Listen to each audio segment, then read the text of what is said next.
everybody. I'm Dana. Today I'm joined by Heather, and today's podcast episode is all things electrical.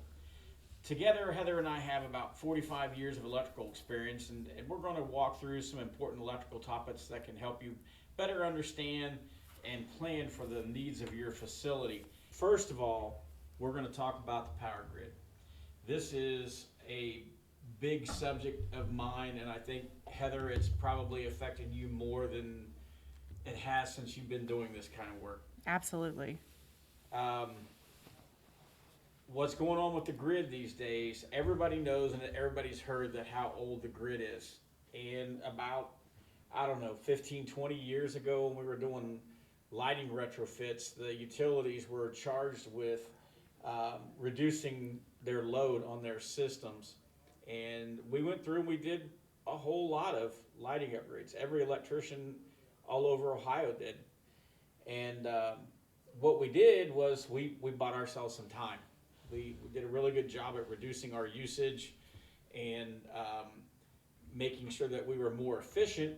We bought ourselves time to work on that infrastructure, get it to where it can actually help support new load coming and stuff. And basically what we did with that extra time was nothing. Now, some of the utilities people are going to argue with me on that, and that's understandable. With upgrading what's out there right now, it takes time. If you're going to put up a building, you don't decide you're going to put up a building and have it done in a couple months. Right. And so there has to be a plan, there has to be budgets, that has to be contracts awarded. It takes a lot of time, and unfortunately, we're just not there yet. Even with new buildings, you have to look at current buildings too, the current health of your facility as it stands right now. Yeah, we're going to touch on why that's important. Mm-hmm. So the current administration has made a point of prioritizing to solidify our power sources in the United States, and there is a plan. I mean, they're working on it, but I think we've just proven the point here that it's just going to take some time. Sure. And unfortunately, that leaves us in a spot where we're going to have to try and take care of ourselves. We've relied on somebody giving us the power we need. We pay you for what we need, and that's not going to happen. Yeah, now it's time to protect the power that you have. So they just had a survey, the Department of Energy put out a report, it was last July, that said with the current state of things and the progress that we've made, that if you're experiencing problems now, by the end of 2028, that's going to be 100-fold. Wow. So I don't know that that's necessarily means that if you have an outage a year, you're going to have 100 outages a year. But I think what that means is if you have any problem, it's going to be worse. It's going to be amplified. And if you don't have a problem, you're going to have a problem. Mm-hmm. So, we're going to talk about where that leaves us. And really what I want to accomplish today, and this is getting ahead of us, is we need to make everybody stop and think about what's going on and what needs to be done. So what are some signs? What are some signs of issues that might be happening to kind of red flag a business? Well, it's the stuff that you're experiencing. Mm-hmm. Almost weekly, MSD has a call from someone that has recurring outages, Mm-hmm. brownouts, Mm-hmm. Loss of phases. Mm-hmm. And then we have the one case where their power is just, they cannot supply them the power they need. It's not even a big facility, if we're being honest. Right. They're just at the end of the line. And kind of to your question, what you're experiencing now is these issues are being seen on the end of the line right now. Mm-hmm. So that's just going to continue to move up the line. Mm-hmm. And so now that it involves us doing some things what we're not used to doing. So how does the effect or the health of your facility, what is this going to mean to that? One, they say your your infrastructure of your building should last about 50 years. That's if it's properly maintained and taken care of, and you work at it. And if we're being 100% honest, most of the people do none of that. Sure. Yeah. None of that.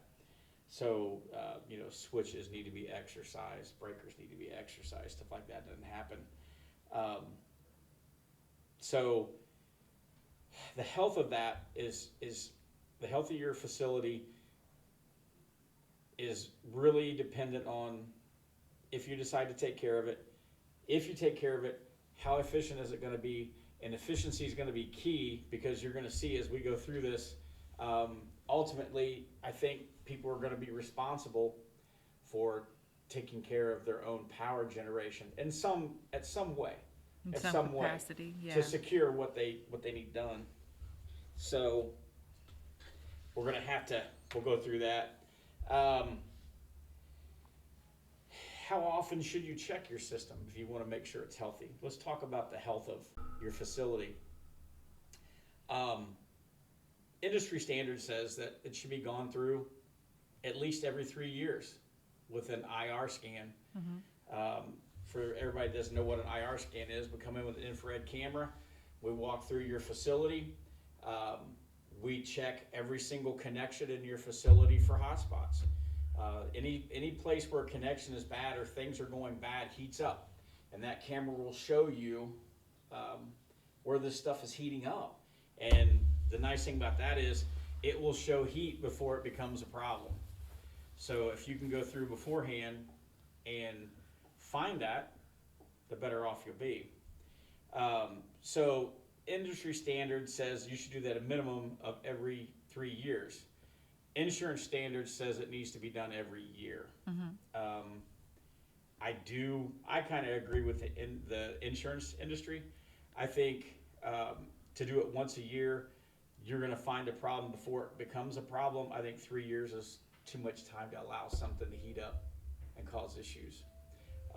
If you have connections that heat up and stuff, you can lose the insulation on the wire, and I've seen it happen. It doesn't take a whole long time for that insulation to get overheated and start cracking, and then it starts flaking off. And sooner or later, you install a lot of wire, all that wire lays together. Sooner or later, it gets cooked back far enough, it's going to touch, and that's the kind of boom that you don't really want to deal with. No. Which, I feel like every year is a great starting point for a lot of facilities. yeah, I mean, even if you're going to start with the backbone of your electrical structure, or your system, you should start that and give you a base to start on. Sure. And then if you find, the reality of this is you go through and you take care of it, the less and less you have to do to it. You'll find less and less stuff. But reality is, another company that I used to work for, we used to do IR scans on every new installation. Every new building that we wired up, we did a check on it, and we found issues on stuff coming from the factory. So the greatest thing about what we do is it's a hands-on, take somebody that knows what they're doing kind of thing. The human factor, but the human factor also has mistakes that are written into it, so you have to figure that into it. But you get it through, you get it set up, you do it every year, which is actually required now by OSHA, that you're supposed to go through these systems, you're supposed to have a maintenance program, you're supposed to have documentation. But how great is that maintenance program of, hey, we're going to come out once a year, we're going to IR scan everything, and guess what? There's a certified technician on site. If you have a spot that's hot, we're going to take care of it right then. Yeah. I mean, it's to me, it's a no-brainer. No charge. Right. No charge. Right. It goes along with the cost of it. And I always tell people this is no more, it's no different than insurance. You're just going through.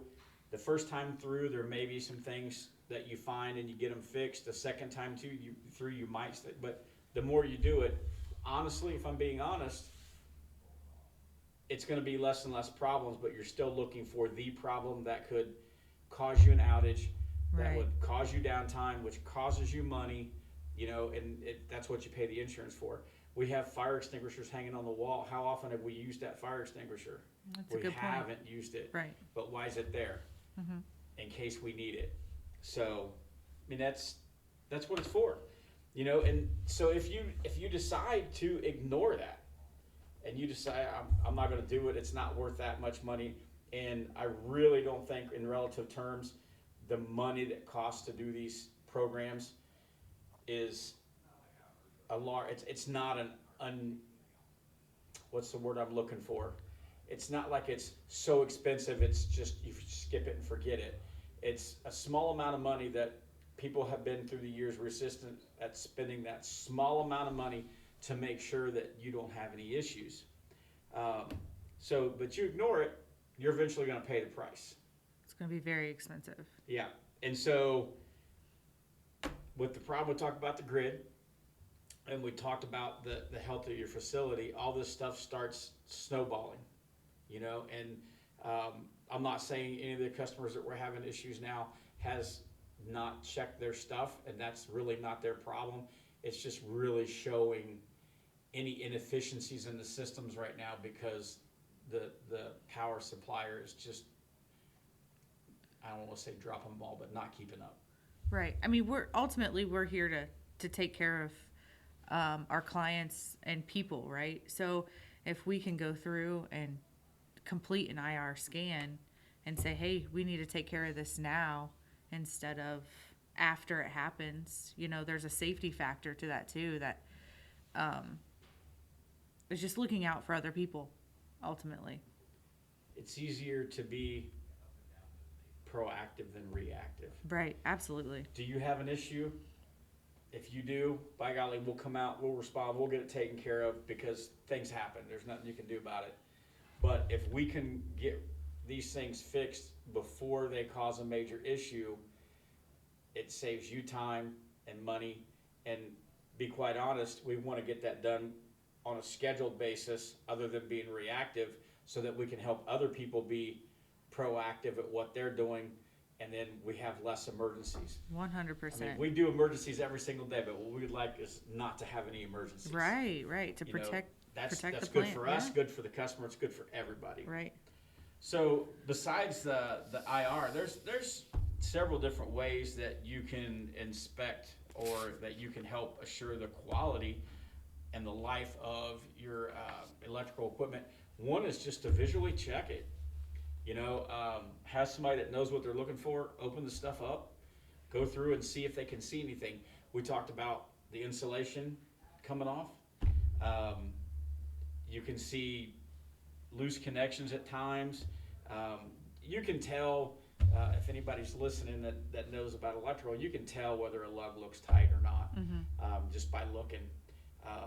Will this stuff show up on IR? Absolutely. That's why it's the greatest thing.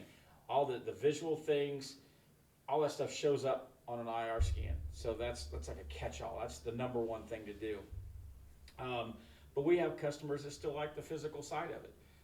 We have one that, in particular, that has us go through and tighten up lugs of every single thing in his manufacturing facility every year. And it takes, a long time. It's 5 guys for a day or two to go through and tighten Right. all these lugs and check them, which is a good thing, and that's great because they're checking them. But if you go through, you do an IR scan, you can see if there's any of those that are loose, and you can simply tighten them up while you're there, and you see it. With the power quality issues that we've spoken about, some of it's not as simple as knowing that your power goes out or you simply lose a phase. Some of it is the one we were talking about. Their voltage is so low that we can't responsibly, I don't want to say can't, but we can't responsibly raise it up to where it needs to be without cooperation from the energy company. Sure. So you have to be responsible when you go through it and you're looking at how you can fix these problems for them. So how do we find stuff like that? How do we find quality problems like that stuff? We have a power quality meter. Power quality meter is an awesome tool. We've already used it in a couple of customers where the utility has been resistant to help them. The nice thing about this thing is it does a complete diagnostics of your service and prints out a nice little report with big red fail written on the report wherever it doesn't measure up to what is expected from the utility. It's amazing how quick you get response when you can hand them a report that says you failed. You know, this is not the customer's responsibility. You're not doing what you're supposed to. Within the week responses. Yeah, yeah. After dealing with it for 3 years, they bring us in, we put a meter on it, and then all of a sudden they get response within a week or so. And might say they haven't had an issue since, is that correct? Correct, yeah. For the last couple of months? Yep. Yeah, so, you know, getting answers. Might cost a little bit of money, but get you answers, it's gonna save you money in the long run. Technology is amazing. The things that this meter can do are unbelievable. So be proactive, you know, save yourself trouble. So what goes along with that is, I feel, this is my opinion, is that as the grid is getting more and more taxed, everybody hears about data centers every day on the news, every single day. New data center, and if you've ever paid attention to the power and the water requirements for those, it's astronomical. Some of those that I've looked into have their own source of power that they will be putting in with some of those, but some of them want to hook into the existing grid and pull power off of that. So we're already stressed. We're already having problems. I mean, we see problems in Texas with brownouts. With this whole deal with the weather that came through last week, 2 weeks. 2 weeks ago, the big thing on the news about the South was they didn't know if they can handle it. We don't know what's going to happen with this. We're going to lose power. There's going to be icing issues. These people are going to be without power for a very long periods of time. And there were some of them out for a week or so. Yeah, 7 to 10 days, yeah. Yeah, so where does that leave you if you want to do business and if you're you know, trying to keep going during an issue like this? And I'll go back to, remember I said 100-fold. It's not going to be 100 outages like that, but any problem that goes along with that is going to be 100-fold. Mm-hmm. So we'll go back to my personal opinion is, we're going to have to start educating people, and they're going to have to start thinking about, what do I have to do to make sure that that's not going to hold me down? Or am I financially prepared to say, well, my business doesn't run for 2 weeks, so what? Yeah, that's scary. Mm-hmm. So, you know, when I started this podcast, I said I wanted to make it a point of getting people to start thinking. The whole point of this is getting people to understand there may be issues coming up, and, you know, what do we have to do to make that happen? So, not to make it happen, but think about it. Okay, I need to get with somebody that knows what's going on, see if we can come up with a plan that can help insulate us from some of this. I mean, for an instance, here at MSD, in our new office, we are set up so that we have a generator to back up what has to work. The data system and everything will work, and then people can work from home. So we'll talk about responsibly sizing generators and solar and stuff like that. So part of the thought process of preparing yourself is, what do I absolutely have to have working? Manufacturing is going to be different than somebody like us that, you know, we provide a service. So if people have power at home and they can get to their computer system, we can keep the guys working. But manufacturing is going to be different. So you're going to have to understand what your usage is, what I have to have running, and what I got to do to keep that running. I really think that's going to be an important thing that's going to come about. So we'll skip. I had some things listed, but we're going to skip a little bit. I think we're going to stay with generators. How does that look? Well, like I said, here we have the data systems. We have the heating and cooling for the data systems. We have some lights, some exterior lights so people can get in and out. Some interior lights so people can get in and out, just to keep everybody safe. all of our information flowing and keep things running. The guys in the trucks are gonna go out. That has nothing to do with whether we have power here, but we have it set up so that this business will run. And as far as the customer's concerned, they don't have any idea we have an issue. And so what that came about was sit down, have a plan. What do we need backed up? What does it take to back that up? What can we work with? What can't we work with? And come up with a plan, and then, make it happen. I think So- that's the most important thing when we go visit somebody who decides that they would like a generator, to have prepared. What do you need? What do you need? Where does that come from? And how can we help you get what you need? Yeah. It's not going to be your whole building, and everything in your building. Majority of the time, it's not going to be that. In a previous employer, when you and I worked together for a previous employer, we were selling generators to high-end homes.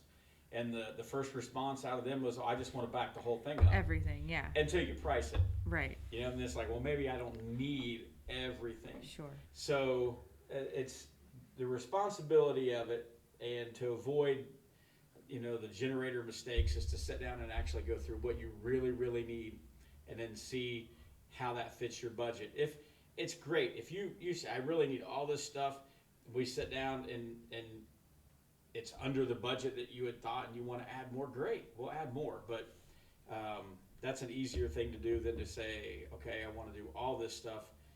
You get that all priced up, get a budget ready, and everything. Oh, that's way over what we want to spend. So be responsible when you come to that stuff.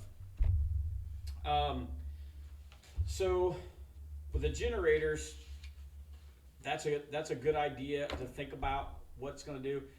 There's also solar that has battery packs that you can put in. That's an interesting concept or interesting idea. These systems, if you have the room to put in a pretty good array, and you put they call them power walls, the battery packs, you can actually carry your electrical system for a certain amount of time. Again, depends on what you want to run, how long you want to run it, and that's not a long-term. Generator, you can run a generator if you have natural gas supply indefinitely. Diesel, you might have to arrange to get deliveries made of diesel fuel and all that kind of stuff. But natural gas, as long as the gas is flowing, you can pretty much run it indefinitely. Yeah. The solar has limitations, but it is an answer for a temporary thing. I'm not saying that these outages that we were talking about with the problems with the grid is going to be like where you're out for long periods of time. It takes a little bit of research on your point. You and I happen to live in the same town. The town we live in has its own utility company. However, it purchases all of its electric from another utility. Right. And it doesn't have any means of generating electricity. So if that one feed comes out, that whole town's out, and there's not a thing you can do about it. Not a thing you can do about it. So if you think about that, I know this is homes, but in the layout of things, people in those homes have to be able to secure themselves because they can't count on that utility to provide for them all the time. That situation is exactly what we're dealing with, only it's getting to a large scale. I mean, you could even put it on a scale of, like, if you think of churches, you think of wedding venues, you think of situations and locations like that need some type of backup to continue to run, that are very, very, very important for those facilities to run. The wedding facility is a really neat thought because, that's a once in a lifetime thing. Well, it's supposed to be once in a lifetime thing. Right. And and people put a lot of planning, a lot of money in that. Right. And if you lose power, that will put a real damper on the event. What if you're at a facility and the facility says, yeah, I know we're a little more expensive, but you'll never have to worry about this happening to you. Your day will go off regardless. Yeah. Barring natural disaster. Peace of mind, for Yeah. sure. Insurance. Mm-hmm. It's insurance. So That is, we've actually talked with one of those venues, and we continue to talk with them about, that's an issue they might have to deal with, and it's going to get more and more. And actually, the conversation that I had with them earlier this week was that they are noticing more and more blips. Of course, yeah. So I had some of the same conversation with him, and he's like, "Yeah, I guess I'm starting to see it more." Yeah. Because so he knew where I was coming from. So if you haven't seen it, people listening haven't seen it yet, fantastic. I mean, that's a good thing. But even our own government says by the end of 2028, it's not going to be good. And regardless of how you feel about Elon Musk, he's a pretty smart fella, and he says you're going to start seeing that by the end of this year. So the data centers are too much. We can't handle it, and if they're not generating their own power, they're going to cause trouble for the rest of us. So we talked about the generators. We talked about you can use the solar to back your stuff up, and that's a limited supply, but it can be done. In some way, you got to try and minimize this stuff. Either that or have enough power backup to get yourself to shut stuff down in an orderly fashion, that kind of stuff. And it's coming 100-fold. So it's the thinking process we want to go with. What if there's a specific, so will you talk a little bit about surge suppression and how that can protect certain pieces of equipment? Yeah, along with the power outages and the how to protect yourself and bring your own power out and all that kind of stuff, this is also causing problems with modern electronics. We have, unfortunately, too many customers that have problems with outside surges, transients. They're called transients coming into their system and burning stuff up. And the more dependent that this equipment gets on an electronic brain, the worse that it gets. And so that's the immediate issue right now. I mean, that is an issue right now. Right now, not that you have to think about. This is one that you want to look at right now is how do I protect what is critical? What is absolutely critical in my equipment? What can I not lose? And then you have to figure out how you're going to protect that. Mm-hmm. And how you protect that is with transient voltage surge suppressors. Mm-hmm. Surge suppression. So anything that comes in from the outside, and there's things that can be generated on the inside of your facility. So there's different ways you look at this suppression, but if you put suppression on your main service, what that does is it provides a path for those surges or transients to go to a low resistance path. It goes to that, and then to make it sound, it eats that. It just gobbles that up and takes the hit and keeps it from going through into your facility and to whoever knows what. At the service, your service has everything on it, right? Mm-hmm. So if it comes in there, it has a chance to go everywhere. So putting protection at your service is a good idea. That keeps things from coming in. Then if there are things that can be generated inside, there's noise and issues that your electronic machines can generate themselves. So you can also use these surge suppressors. They're different types, but you can also put them at the machines. So a localized unit will keep everything from getting there. So would it help with a transient coming all the way from outside? Yes, it would help. Would it help from something that's generated inside your building? Absolutely. It'll knock it out. But if you have both, the chances of having that machine getting, fried is what we say. That with electronics, if you let the smoke out, it doesn't work anymore. And you can't get the smoke back in. No matter how hard you try, the smoke will not go back in. Right. So you gotta figure out how to keep the smoke from getting out of that stuff. And this is a good way to do that. And we used our system here as an example with the generator and such. We also have surge suppression in this building. Our main service has surge suppression on it, so that anything that comes in doesn't get to the electronics. Now all the HVAC equipment in this building has electronics on it. They all have individual units on them as well. So we also do use this to clean up our power and make sure that we don't have anything coming in.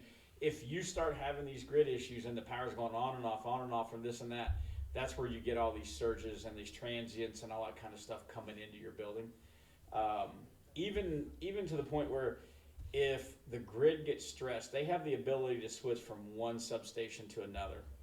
So even changing from one substation to another could put a blip through there that could cause you trouble.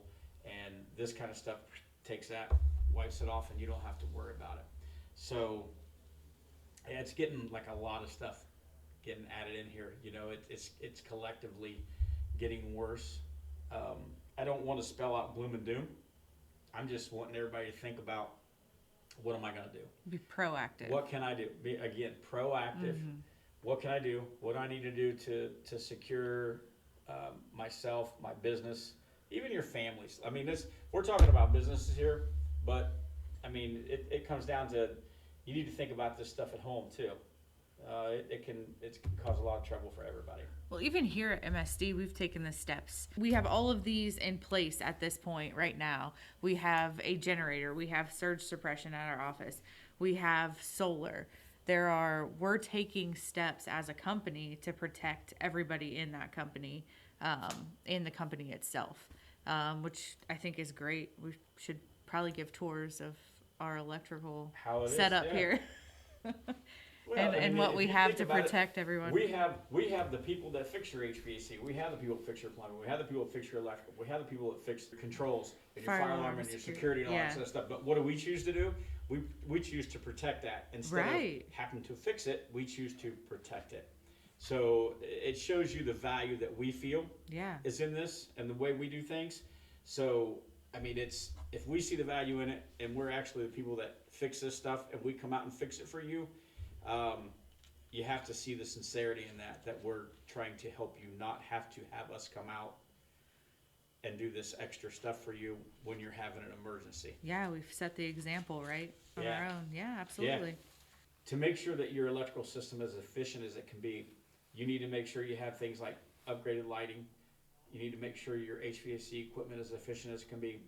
And use dimmers, use motion sensors. And why do you want to do that? To go along with all this, we talked about how you size your generator and all that kind of stuff. If you can make sure that your facility is as efficient as it can be, that means that you're going to have to supply you or yourself. Less electrical is going to have to be supplied to you, or you're going to have to supply less of your energy yourself than if you had everything running. So taking care of the stuff you got, updating everything, make sure everything is as efficient as it can possibly be, which everything in this new building, and I know it's a new building, but it's about as efficient as you can get. We can run every light in this building off of one circuit. Yeah. That's pretty efficient. Mm-hmm. HVAC equipment is as efficient as you can get. Just lowering your footprint, and I know that's a buzz phrase, lower your footprint, but in this case, you're helping yourself by not having to make your job harder when you have to start taking care of this stuff yourself. Yeah, sure. So we can help you with all that as well. Mm-hmm. Anything that we've talked about, be more than happy to sit down with anybody that really wants to go over this. I can go into as much detail as you want. It gets pretty boring and in depth about how all this stuff goes, but the grid is something that's really impacted me, simply because after all these years of doing this stuff, doing electrical work, I can see it, and it's too, I don't want to say overwhelming, but to finally be hit in the face with it, and then, oh yeah, we've talked about this for a long time, now we got to deal with it. It's a little too real. Mm-hmm. So I've really started delving into this and checking into this. And when I found that report from the Department of Energy, I'm like, oh no. Yeah. They said it out loud. So it's something we all need to be thinking about. Again, it's not doom and gloom. We can sit down, One, can we help you take care of the stuff you got right now? Absolutely, we can do that right now. It's easy. It's not an overwhelming install. It's pretty cheap insurance compared to what you could lose. And then let's get you safe and get you secure, and then we'll start seeing what we got to do in the future. We can start setting up a path and get a plan together and see if we can help get that closed out. To close things out, we know the energy, the power grid has got issues, right?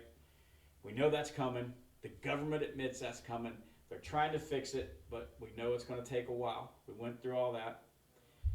We know it causes immediate issues now. We went over how we can fix that, how we can protect ourselves from that. And we also went over that we need to start thinking about this and come up with a plan.